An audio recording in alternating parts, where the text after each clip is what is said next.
I'm Claire Rosamond, clinical psychologist and author of the book An Emotionally Focused Guide to Relationship Loss, Life After Love. Today, I wanted to talk with you about how to survive the loss of important close relationships.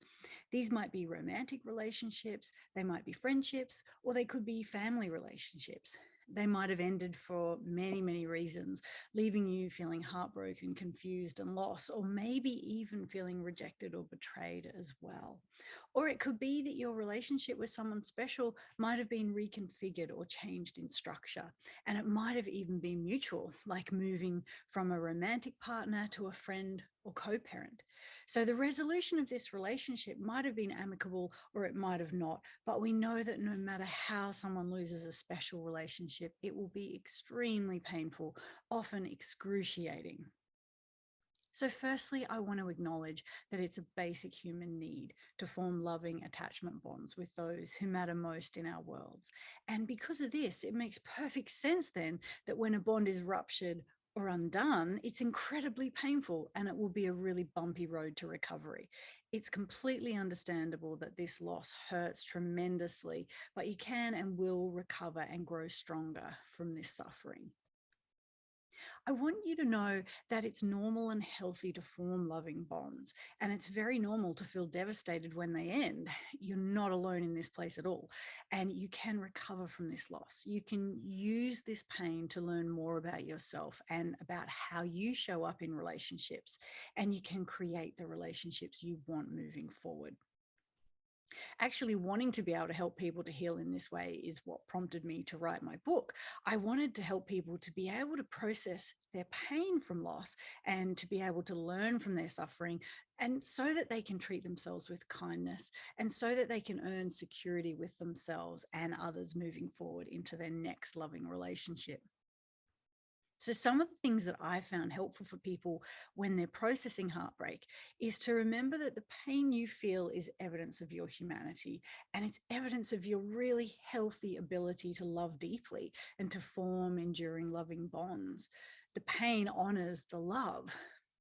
So I want you to give yourself time to process your emotions and remember that there's no set process that you should be going through and there's no set time frame. Remember that we all need connection, from our earliest attachment bonds with our caregivers in childhood to each of our adult relationships throughout our whole entire life. It might help to know that we learn how to regulate our emotions and signal our needs in our earliest relationships. Uh, and these ways of coping actually become our attachment strategies. So these attachment strategies impact how we show up in close relationships. They impact how we handle big emotions in ourselves and in others, and how we handle being connected to another. So getting clearer on how you and your special person might have got tangled up in negative patterns of communication is a really big part of learning from this loss and being able to show up with clearer signals in your next relationship. If you know why it went wrong and you're clear about your role in it, even if it was small, then you're armed with knowledge to take into your next relationship so that you can hopefully create more healthy patterns that build attachment security moving forward. Also, being able to reflect on what was missing for you in this relationship is really important so that you know what to look out for and how to clearly signal your needs in your next close relationship.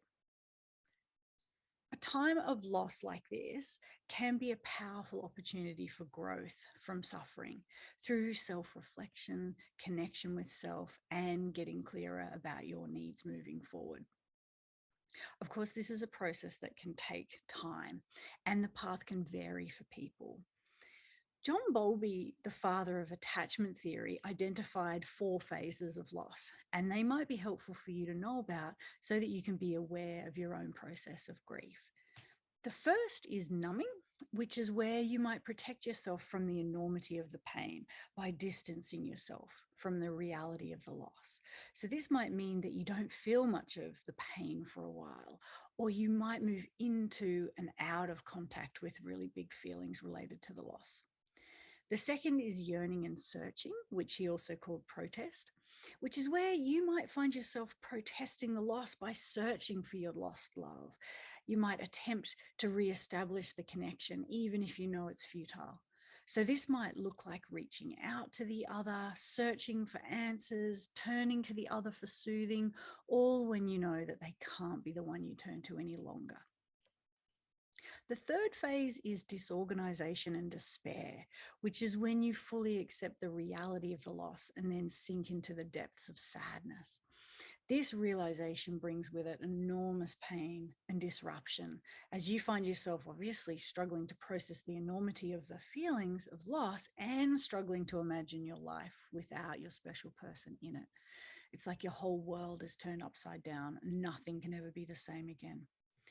This can make someone rewrite history as well as kind of damaging or destroying this imagined view of the future, which is hugely destabilizing. The fourth and final phase is reorganization and detachment. So, this is where you now can step back from the pain and reorganize your thoughts and emotions and adjust your world to life without the other. This is when Bowlby believed the key tasks of grief were complete. He described this as when you can accept that the loss has happened and you can reorganize your inner world so that the other is no longer your go-to person for your attachment needs. And you can adjust the day-to-day aspects of your life to being without the other. I really want you to know that while these are common phases that we can all go through when suffering from grief and loss, each person will take their own path, and the process is not a straight line. The best advice I can give is that if you are kind to yourself as you undo this attachment bond, and that you acknowledge that this is difficult and painful work, that's going to help you along the way.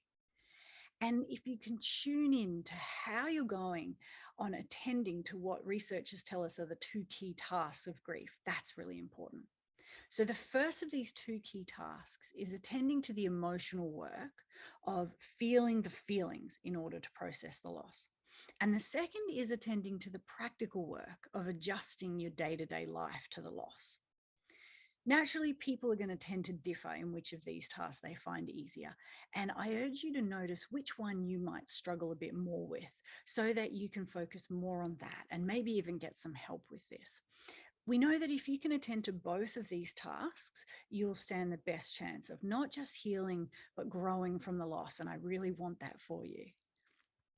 Above all, my hope for you as you do this work is that you can achieve a clearer sense of your own relational needs and how to signal them clearly, and that you can have more flexible and kind ways of seeing yourself and your humanity, and that you can develop secure attachments with those who matter most in your life moving forward. I really want you to be able to grow from this loss in such a way that you feel that you've not only survived it, but that you flourish from suffering.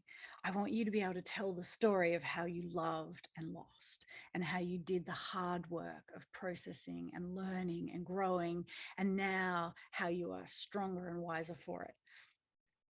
If you'd like more information on the concepts I've covered today, or if you'd like support on this journey, please check out my book, An Emotionally Focused Guide to Relationship Loss, Life After Love, which can be found at all major booksellers.